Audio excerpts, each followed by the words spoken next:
Parmi les œuvres exposées ici, certaines ont bien failli disparaître. C'est le cas de ce tableau d'un peintre flamand représentant une scène de repas. Il fait partie des œuvres volées par les nazis lors de la Seconde Guerre mondiale et qui auraient pu se retrouver accrochées sur les murs du musée souhaité par Hitler. Ces tableaux se sont retrouvés en Allemagne à une certaine époque, puisque en fait, ça fait partie des œuvres qui ont été récupérées par les armées alliées à la fin de la guerre, qui avaient été regroupées dans des dépôts que les Américains avaient appelés collecting points, et qui ont pu être identifiés comme provenant de France.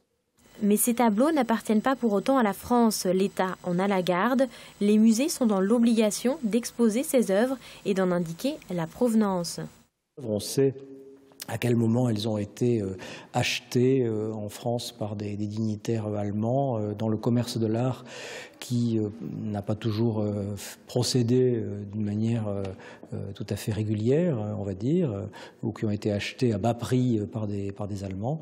Voilà, on connaît pour beaucoup de ces œuvres la façon dont elles ont été emportées, envoyées en Allemagne.